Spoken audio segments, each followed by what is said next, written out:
Hello everybody and welcome to an all-new episode of Stefan's Kitchen.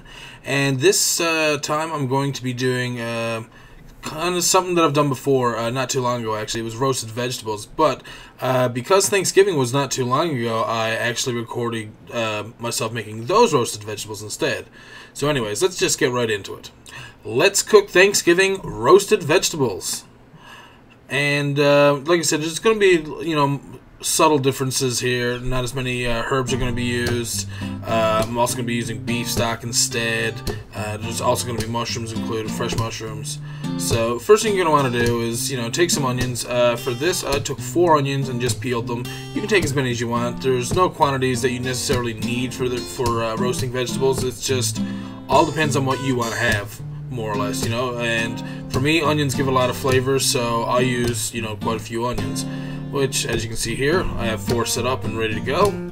So what I'm going to do next is I will chop those up and I'll add them to the very bottom of the pan. That way, all the aromatics and the flavors and stuff from the onion can drift up through the vegetables as it's cooking. At least that's the way I feel about it. And of course, you're going to make sure you want to, season these vegetables as you're going through each layer and each stage of the vegetables. And by no means you don't need to chop these, terribly small or anything. Like I said, they're going to be roasting, so they're all going to be nice and soft and easy to eat and cook.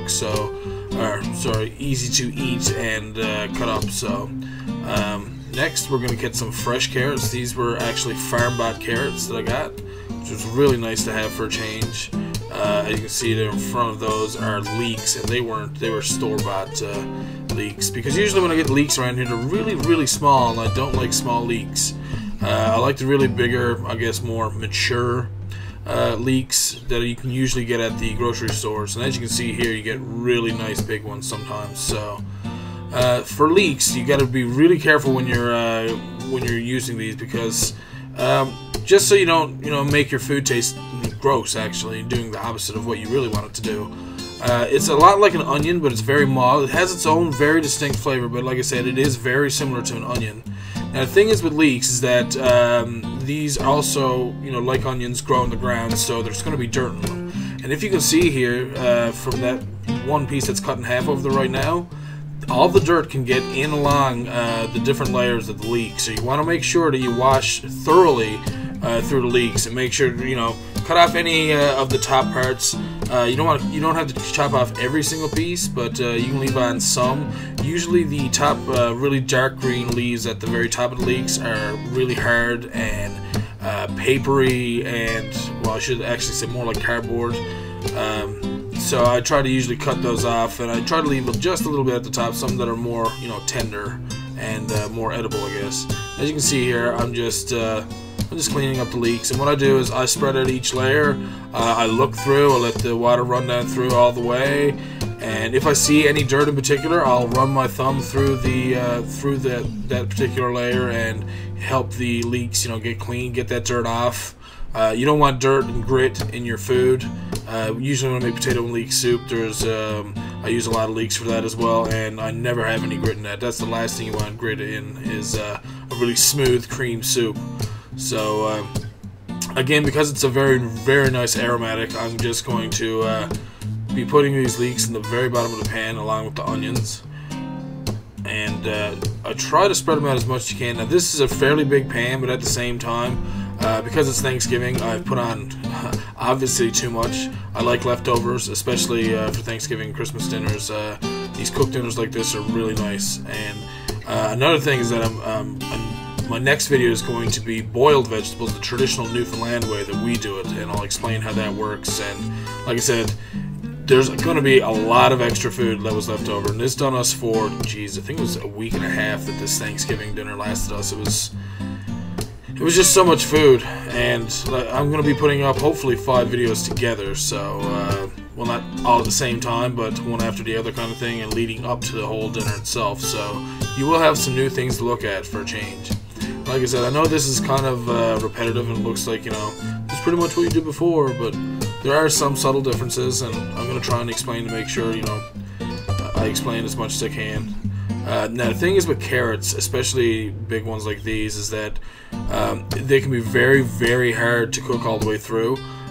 Usually it's actually best to place the carrots right into the cooking liquid at the very bottom of your pan with the oil in the liquid itself, like the stock, and that way the centers of your carrots will cook all the way through. Now I myself, sometimes I don't mind a little bit of a crunch, and when I say crunch I should actually say a little bit of firmness. I don't really like crunch to my carrots, period, unless they're in a stir fry or you know, something like that. As for my mushrooms, you can peel off the tops if you want, just the very outside papery layer of skin on the mushrooms. That'll get rid of any of the excess dirt that's on them. It'll also, you know, make it look much cleaner and much nicer. You won't have to worry about, you know, like I said, the extra. You won't have to worry about cleaning them or, you know, brushing them or anything like that. And what I like to do is I just wiggle around the stem in the middle. These are just simple, you know, white button type mushrooms, whatever you want to call them. And if they're a bit big, I cut them in half, like I just did with those. And I'll just, again, I'll put them on top because they'll steam really nicely, and because they're full of moisture anyways, they're not going to need extra moisture in order to cook. But like I said, I wiggle around the stem, and I usually just pull that out so the stem was just usually the mushroom caps himself, and that's pretty much it for that. Now next, as you can see here, I didn't get fresh ones, but I'm using some green beans. And I don't think I had green beans in the last set of roast vegetables that I made. So again, like I said, there are subtle differences, not much, but differences nonetheless. So I'm just going to fill up the rest of this pan with some extra green beans, sorry. I'm actually surprised. I should have tried adding some corn and green peas to this. That would have been a nice touch, and the corn would have added a nice, you know, extra colorful look to the roasted vegetables itself. But whatever. We have a lot of green. It's not a bad thing. Green vegetables are usually the better ones, the ones that are good for you, anyways. And we do got some white mushrooms and some, you know, orange carrots and stuff in there. So next I'm going to use some olive oil, and no particular amount, just kind of dredge some over the top of all your vegetables here. Yeah, you don't have to be, you know, sparing or anything like that, because you want some of the top ones to take in some of the olive oil and you know, cook with the olive oil and steam instead of, you know, just the broth in the bottom boiling or whatever as well. So this will help also give the mushrooms a really nice earthy flavor, I guess is the best way to, I guess, describe it. And I was using a bottle of extra virgin olive oil. You can use you can use regular, you can use the light tasting stuff, the lighter olive oil, regular, virgin, extra virgin, doesn't matter. Next, I'm using sea salt, and this is the same stuff I always use, and a Telecheri black pepper. And we usually get these at the Price Club together. Next, that's some garlic powder, as I'm sure you could read. But yeah, we usually get the grinders for the salt and the pepper at the Price Club, which I know they're usually around in Canada. They might be just called something else, or maybe it's the same thing that in the States. I don't know. Costco. So in case you're really looking for the salt and pepper, that's where we get them. It's cheaper. It's fresh. You get fresh cracked black pepper instead of, you know, that really fine powdery stuff, which is very easy to go overboard with. I find that the flavor is a little bit more pungent. You know, it's more peppery than the cracked black pepper. The cracked black pepper, yes, you can get the bigger bits sometimes, which can be, you know, kind of unappetizing sometimes, but it's not as bad as having too much pepper and not even being able to see it. At least you can pick out the bigger pecks of black pepper in this. My God. But it is nice having the sea salt and be able to, you know, grind your fresh sea salt yourself, you know, over your vegetables and stuff. That's really nice. It's much better than the iodized salt. And a generous helping of garlic powder just provides extra flavor. And that's just me. You don't need to add that. If you want to add some herbs or a bay leaf or, you know, anything like that, by all means, go ahead. Now, the next thing I'm going to use is just regular old beef broth.